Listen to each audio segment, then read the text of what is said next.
Hello everyone, it's the final week of the Nature Prompt in the Facebook group, the Mixed Media Emporium. Of course, it's a 5-week month this month. And then from next week, Kylie and I will be moving on to something completely new. But I want to try and get as much done in these two journals as I can. So I'm just going to pop those to one side because I'm going to start off by making some feather embellishments. I'm sure that most of you have realised by now that I'm just trying to keep these journals as natural as I possibly can, and just using bits and pieces that I've found when I've been out walking in my local area, bits and pieces that I have saved, and many pieces from my garden as well. This is where I found these feathers. So I've cut myself a couple of pieces of this burlap ribbon here, natural linen ribbon, and I'm going to attach the feathers to that just to stabilise them and make them into some pretty embellishments. So I've got some parchment paper that I'm going to be working on here. I'll show you one, just so that it's not so boring for you. And then I shall use exactly the same method to do the other one. Now I'm using a mixture here of 3 parts Mod Podge and 1 part water.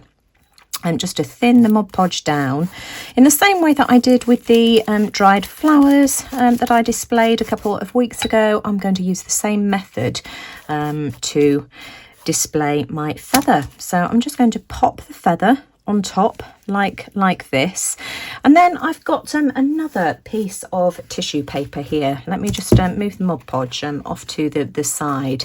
Oh, I haven't taken the pliers apart, bear with me. So this is just a quarter of a regular white catering napkin, and this is what I'm going to use to seal my feather in place. So I'm just pulling the pliers carefully apart like this, so that I've just got one layer of it, and I'm just going to place this over the top. We'll use the middle bit.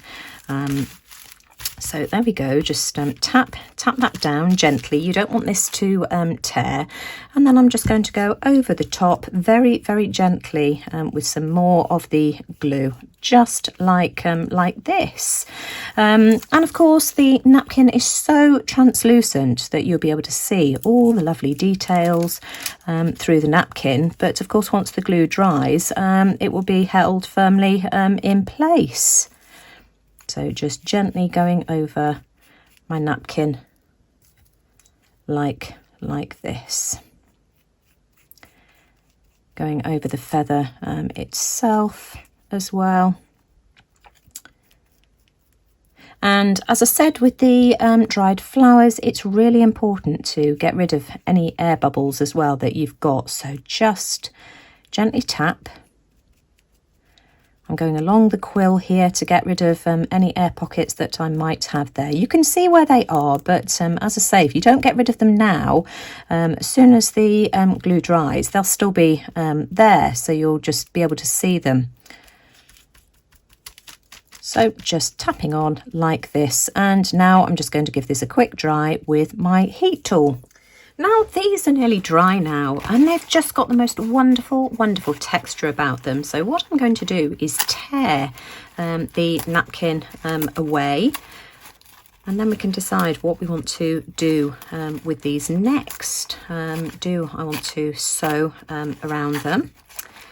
So I've added some messy stitching around the edges of my feathers. You can tell again that it's my own stitching. Alex isn't here. He's gone up to Leeds. He's got to move out of his flat by the end of the month. So now that we're slowly moving out of lockdown and some of the restrictions have been lifted, he's gone up to Leeds. Now I want to add these to my journal, and I think I want to add them to this piece of watercolour paper here. I think I'm going to add it to the 2 inside covers, because I will have these floral eco prints on the side. So I think those will just look lovely. So let me just get rid of this and get rid of the cover, just so that we've got this page here to work on. So I think I want them to go this way round, but I think they're going to get a bit lost if they're just glued onto the paper just as it is. So I've pulled out some of my dyed papers that I made with the red onion skins. I'll leave the link to this video in the description box below for anybody who hasn't seen it. They're slightly different colours because this one had alum or was it wine tannin in the mixture. I can't remember. The instructions are all in the video, which I'll link below, and this one was just red onion skin just with vinegar and alum, I do believe. So you can see that I got two completely different colours, and what I'm thinking, this is the darker feather of the two, so I'm thinking I can mount it maybe on a piece of this. I'll have to cut it down. I just use my paper rounder to round the edges anyway, and then this one here can go on some of this darker green paper, and I just think that that will frame those pieces really nicely. So I'm just going to trim these down on my paper trimmer. I've cut these to size and rounded the other corner just using my corner rounder. I do want to ink around the edges of the paper first though, so I'm going to use some frayed burlap. I might end up adding some espresso truffle as well. We'll see what it looks once I've done this. So I'm just going to go around the edge of both of them. I'm happy with that. I'm going to leave it at just the frayed burlap. I'm not going to go any darker. Now I want to just glue the burlap down to the background. I'm just going to apply the glue just to the sewing line here, so that it looks as if it was sewn on the background as well. So of course it wasn't. So we'll just apply the glue along that line there, and some in the middle as well. Let's make sure I've got plenty around that edge. There we go. Do one at a time, and then I'm just going to pop that on. Let me just stand up to do this so that I get it straight about there, I think. And then I'm just going to weight that down underneath a heavy book. I really like how those look, but before I glue them down, what I want to do is just bring back my journal because I want to see how they look on the page. Let me just get all of my pages together, because I'm thinking, and yes I am, I just want them to go to the left, so that I've got room then to just add a quote or a phrase or some kind of sentiment if I want to. So I'm just going to glue those down again. I'm just using some 3-in-1 there, like that. So that's glued down, and again I've left myself a border around the paper, just because I don't like it when things are glued flat down to the page. I think like this, it gives it more dimension and texture. I've done the same on the other side as well, so that's that. And now I want to work on the first page here, and I've got an idea for that as well. So for this page here, I don't know whether you can remember this dried flower that I mounted on some of the handmade paper that I received from Your Creative Studio. I want to have this as my focal image on this page here. So again, let me just get rid of the cover. Now I've got a box of ready mounts that I picked up from eBay a while ago. This is just a vintage box. The box was full. They're just to the left hand side over here. And so this is what I'm going to use. I'm going to mount the flower inside here, but of course, unless I do something with the frame, it's just going to get lost on the page. So I'm going to repeat a technique that I did the other day using some distress oxides. Now this is a tag that I made with one of Laurie Padilla's tag kits from Piles of Paragraphs, and I used peeled paint for this one here.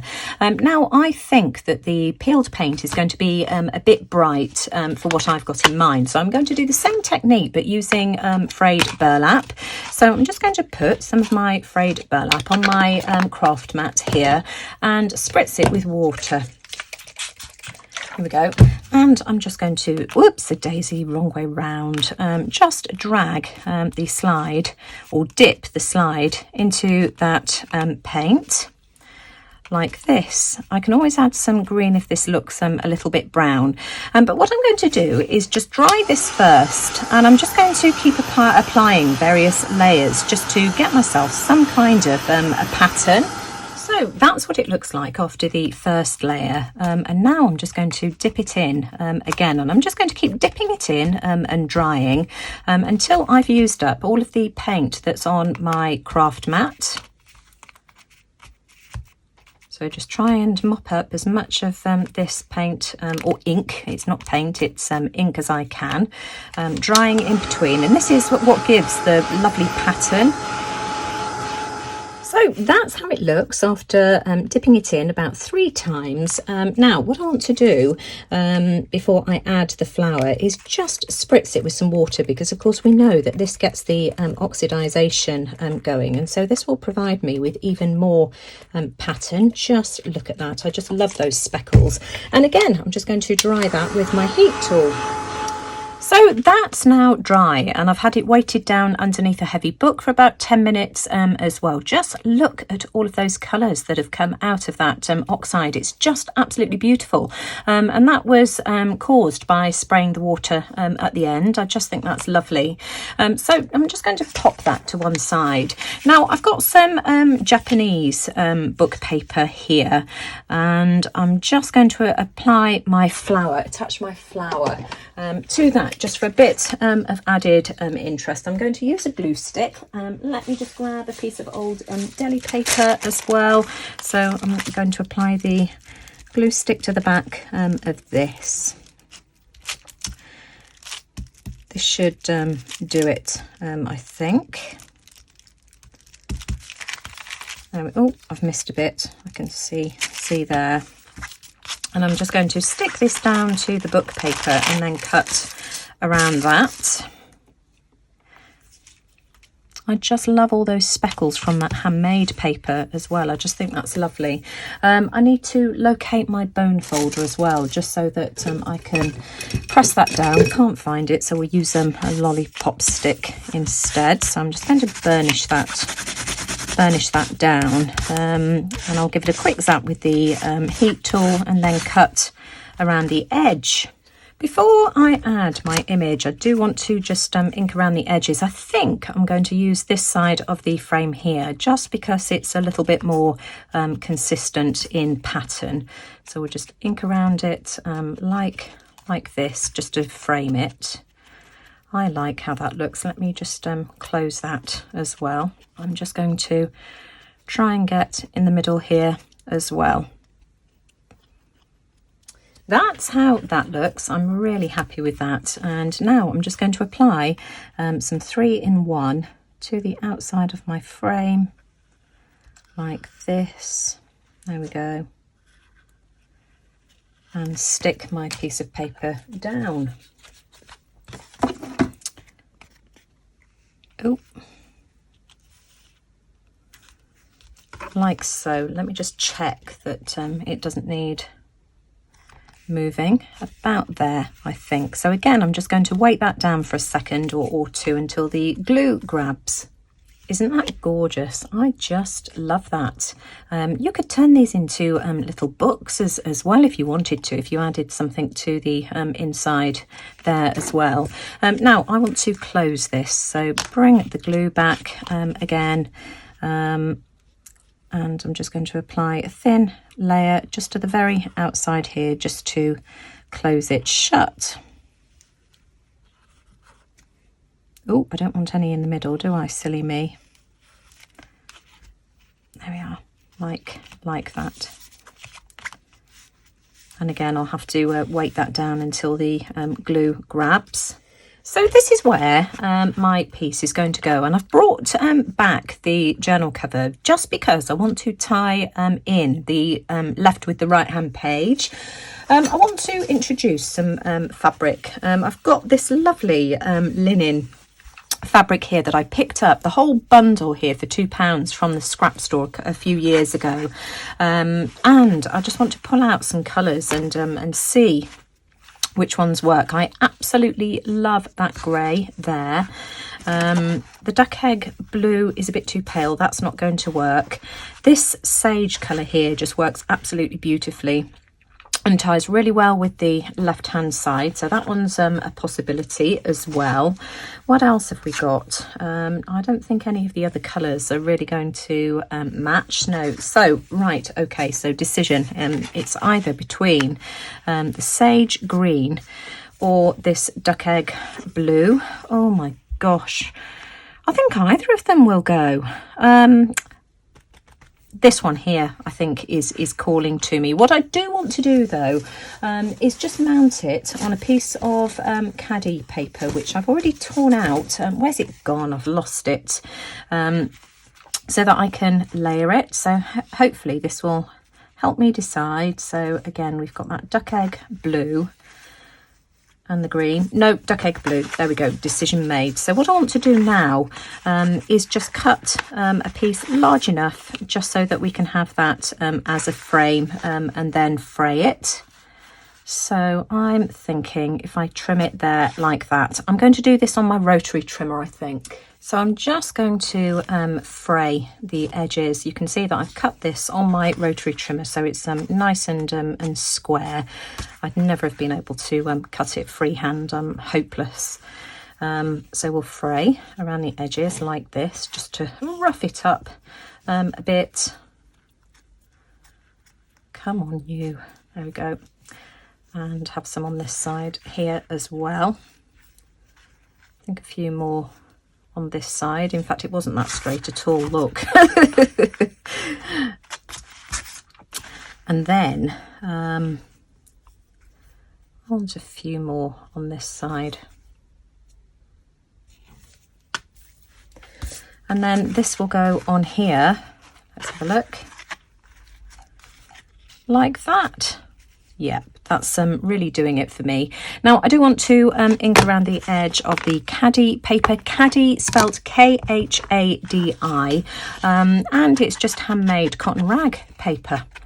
It's lovely, lovely stuff. I just love it for mounting things like this. You can watercolour on it as well.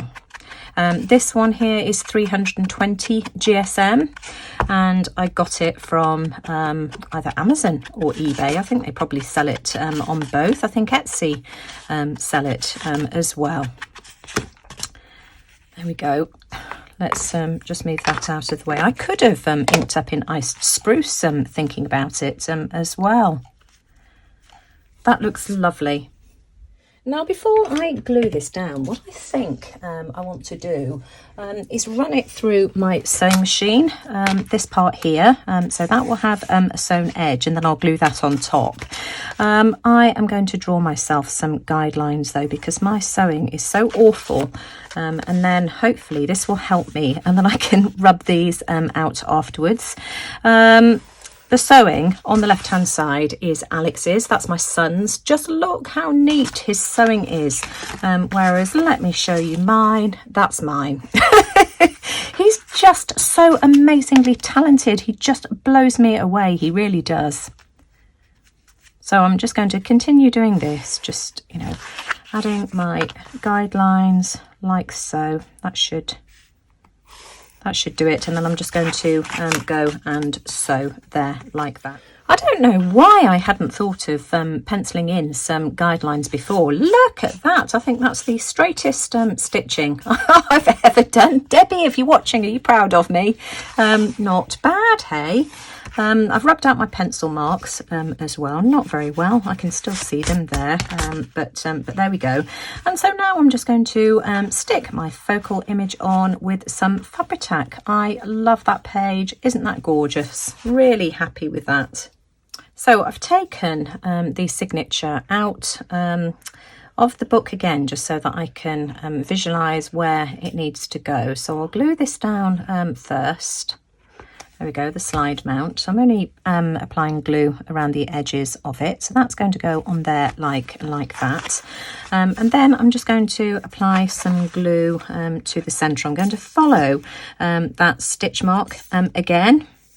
Oh, come on, I've had this upside down as well. Why isn't it coming out? My glue is well and truly playing up. So we'll follow that stitch mark There we are.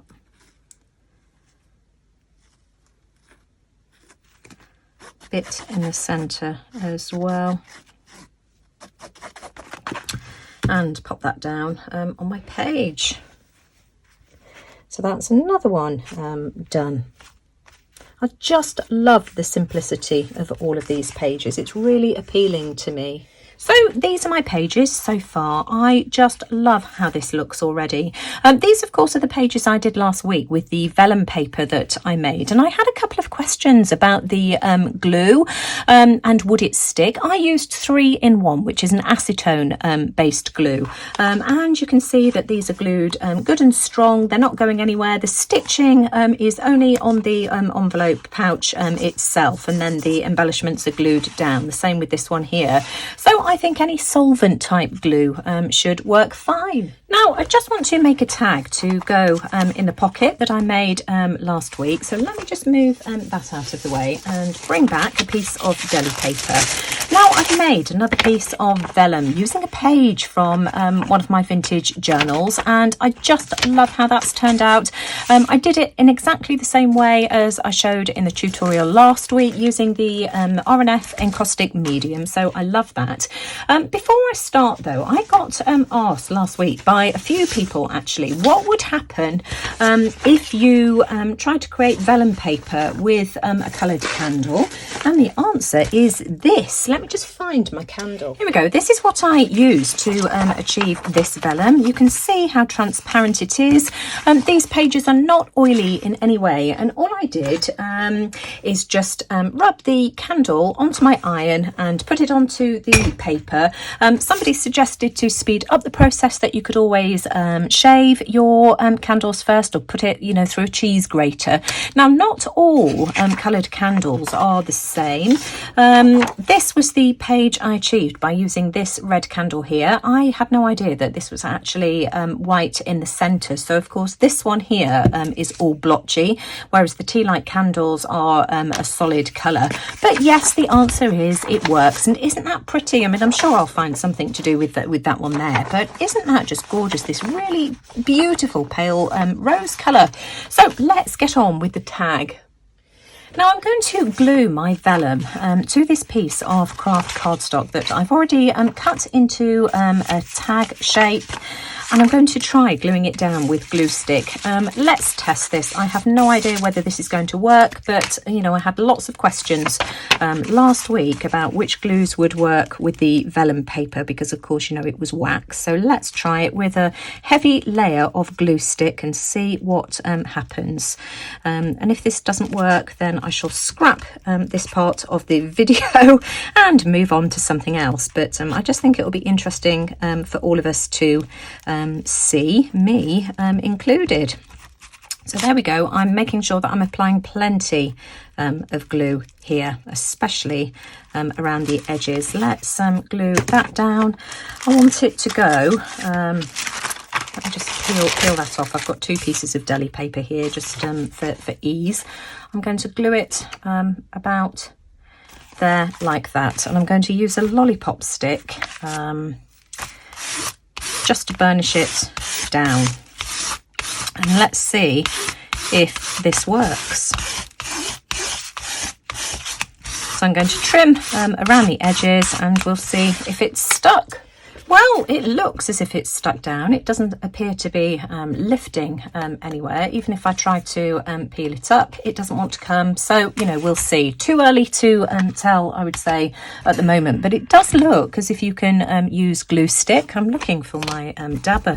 I do want to ink around the edge. Doesn't that look gorgeous? I love how that looks. I might go over this with some of the Memento in Espresso Truffle as well. We'll see what this looks like. And I do just want to go around the very outside as well, just with the darker colour, just to frame it a little bit more. I don't know, I just like it when I add 2 colours of ink. I always have. And then for the focal image, I've got some of these vellum butterflies. So let's have a play around with these. I just think those colours just go absolutely beautifully. And when I bring the page back as well, you'll see how it ties in. I think though that I want the larger butterfly in the centre like that. Now these are an absolute pain to peel off, so I'm going to go away and do this off camera just so that you don't have to painstakingly watch me fiddle around. In fact, I think what I'll do is I'll glue the larger one down first, and as soon as I've done that I shall be straight back. Oh, here we go, it's come off.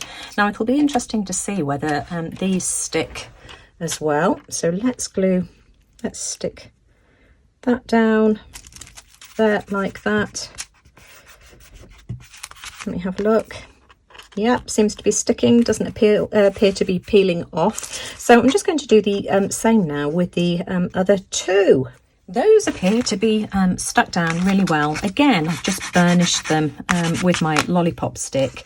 And then finally, I just have cut myself a tiny bit of the linen burlap, and I'm just going to stitch just there and apply that as a tab at the top. I'm so pleased with that. Isn't that just gorgeous? So bring back my journal. Let's open it up at the back. So that's just going to pop inside there. Oh, I just love as well how the brown butterfly just pokes out of the pocket. I've also pulled out a Vellum dragonfly, which I'm just going to pop just on there like that. Really like how that looks too. That one's stuck down as well. I've deliberately left the 3 showing, so I'm really happy with that. I might need to attach just a bit of glue stick to that, because of course there's a bit of a dip before it reaches the wax paper. I keep looking at this page and it's top heavy, so I've just decided to add Fluttering on a Breeze, which is another one of the sentiments from Anne Johnson's sheet that she gave us in the Facebook group. So she's got 3 sheets for us to print out. There's 2 of them here, and of course the other one I've used for vellum and have cut up. But you'll find the sheet of sentiments in the announcements in the Facebook group, and she said, you know, feel free to print them out and use them, which is incredibly kind. And if you're watching, thank you ever so much, because I, for one, am going to end up using these a lot. I'm going to glue this down with some Fabri-Tac 3-in-1. I keep calling it Fabri-Tac, and I'll get told off again if I'm not careful. And I'm just going to stick that down there like that. So now that is finished and I'm happy. Now I've only got 2 pages left to finish in my journal. Well, you know, 2 full pages. I'm going to work on this page here, so I'm just going to take that out of the journal. I've pulled out some dried leaves. Again, these are ones that I had from when I was doing my eco dyeing, and I think I'm going to start off by playing with these here. I just think these are beautiful, and what I'm going to do is have these in the centre of this piece of caddy paper. This is caddy paper again, but unlike the other stuff that I've been using, which I can't lay my hands on, this is much thinner. In fact, I'll try and find out what the GSM is on this, and if I can, I'll pop it on the screen. But I am thinking I'd like to have these leaves in this middle section here, like this. So what I'm going to do, it's a shame that I've lost the tip off that one there, but you know, hey ho. What I'm going to do is just apply some Mod Podge to hold these down to start off with.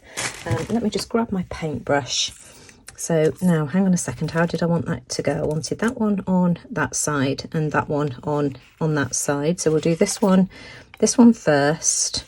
So I'm just going to apply my Mod Podge. Stick that, let's make sure I've got plenty at the top and the bottom to hold it in place. And let's apply some to this side here as well. Oh, make sure I've got that exactly where I want it. Yep, I think I'm happy with that.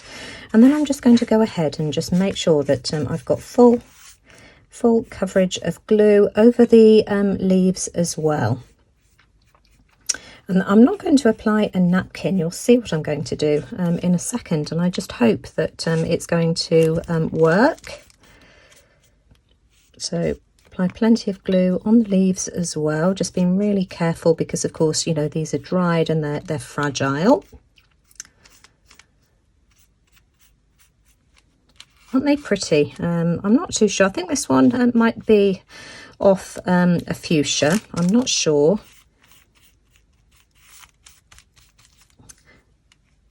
And let me just pop that there. And then I've got some of this tea bag paper, which I'm going to apply over the top like this. And I'm hoping that this will go really transparent by the time it's dried. And again, I'm just going to add another layer of glue over the top of this as well. Now, I had quite a few questions regarding tea bag paper. I got mine from the scrap store a few years ago, and it's only recently that I've actually started to use it. But if you Google tea bag paper, you can buy it online, and it's reasonably inexpensive as well. As I say, quite a few people asked where I'd got it from. I just want to lift that up there and try and get rid of that wrinkle. And I'm just going to continue until the whole page is covered in glue, and then I'm just going to zap this with my heat tool. And you can see that that has just gone wonderfully translucent. I'm really happy with that. So what I want to do now is just tear the excess carefully away from around the outside. How cool is that? I just love that one there. Now I've also made another one where I've used the tea bag paper and just put some napkin over the top.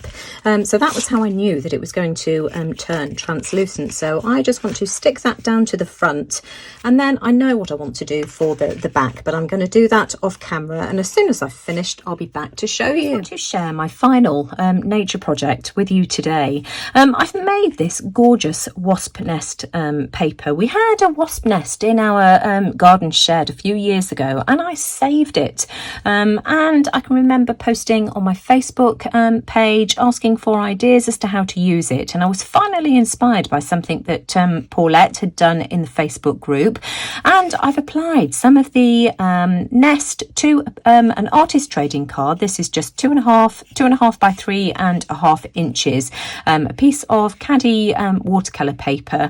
I applied a layer of gel medium, regular gel medium, down to the background, and I've just pressed the wasp nest pieces into the piece of paper. It's just so beautiful, and it smells just like wood. Let me show you the nest so that you can see how it started. So this is the nest, and you can see how deep the layers are.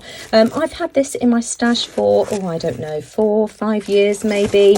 It's just so delicate. You touch it and you can see it just completely falls apart, but just look how beautiful the layers are. You can see the wood, it's just absolutely beautiful. It has the most amazing pattern. I have scanned my artist trading card as well, and I'm going to leave that as a free download in the Facebook group. So that's how it started off its life, but just look how gorgeous that is.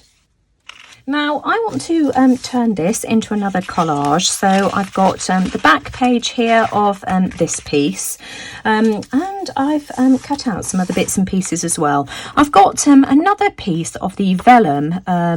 What was this? This was the avocado skin paper. I've torn around the edges just using my ruler.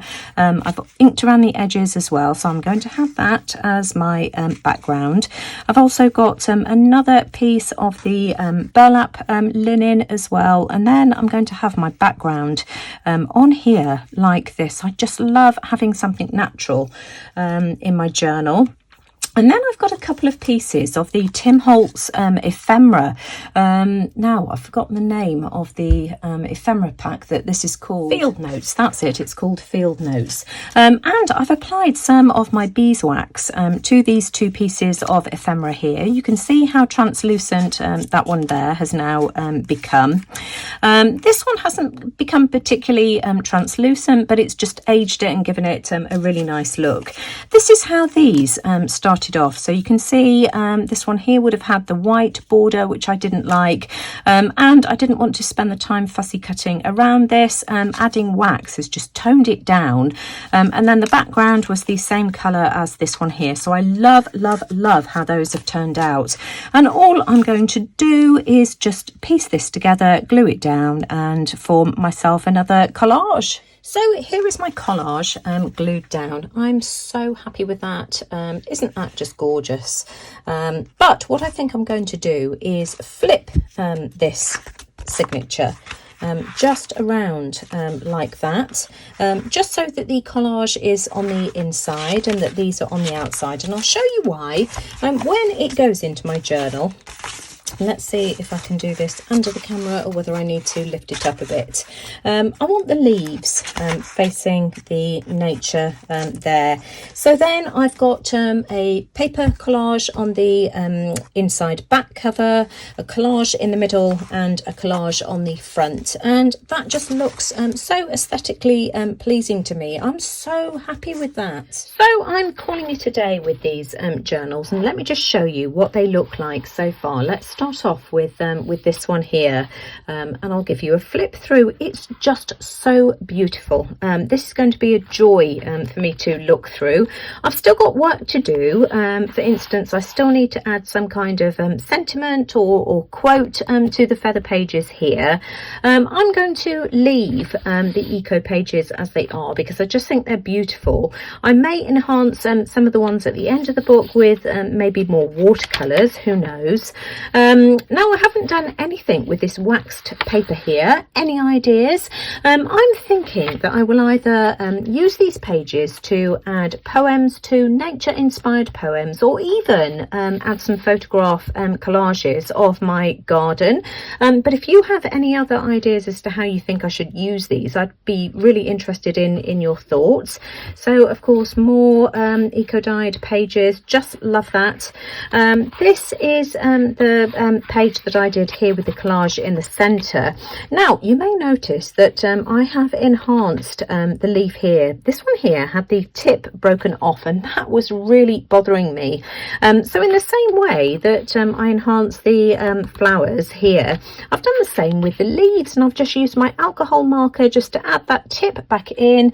So now you'd never know that it was ever missing, and you know, those just look great. I just love that central spread. So more of my eco-dyed pages. Of course, that's the reverse of the wax paper as well. It's so beautiful. I might add some more watercolour to this one here. I'm not sure, but you know, just look how beautiful these are. Of course, that's the other feather page, and again, I just want to add some kind of sentiment, and then the collage in the back. Now the glue has been down for several hours, and there's no sign of any of this lifting. So even if I try to peel it up at the edges, it seems to be holding well and truly in place. So now we know that glue stick does work with these vellum pages. I am so thrilled to bits with this journal. I just think it's absolutely beautiful. Now I haven't done very much to this journal here. I've just added a leaf using another one of those photo slides. Let me just try and grab one. Here we go. So I've just used another one of the photo slides here, and I used iced spruce and frayed burlap to create the texture on that. I just love it. I've added a eucalyptus leaf. The paper that you can see in the hints of orange are from the handmade paper that I received from your creative studio. And then I've made myself another tag, and I've put just 2 butterflies on this one here. I just think that's lovely. Again, I've just added wax to some of my vintage ledger paper. I just love that as a background, and again I've just, you know, sewn some burlap on the top, so that's how that looks there. And I will be sewing the signature in just using a basic pamphlet stitch. I just have run out of time to be able to do that, but I just think it's gorgeous. I just love that journal. I think it's lovely. This one is going to be more of a notebook journal, just to, you know, just jot things down, nature related, but I'm really pleased with how both of these journals have turned out. And of course, that's the back of that one there. Just love that. I do also want to add some kind of a dangle to this journal here. That's the back of that one there. And I'm still toying with the idea. Oh, look, I've got some of the Distress Oxide that's splattered on there. I'm still toying with the idea of adding something to the back just to jazz this one up as well. So as soon as I've completely finished these journals and sewn in these signatures, you know, added bits and bobs, I will be back to, you know, update you and give you a final flip through. So I do hope that you've enjoyed the nature prompt this month. I've thoroughly enjoyed seeing the variety of different projects that you've all been posting in the Facebook group. So much fun and such amazing talent as well. Now, if anybody, as I say, has any ideas as to what you think I should do with this waxed page here, I'd really appreciate your thoughts. Do I put poems on it? Do I, you know, add photographs? Your ideas are always welcome. But I do hope that you've enjoyed today's video, and if you did, as always, I'd really appreciate a thumbs up. Do let me know what you think in the comments below. Don't forget to go and check out Kylie's video and see what she's been up to for the final week of this prompt as well. And take care, stay safe, and I'll see you all again soon. Bye for now.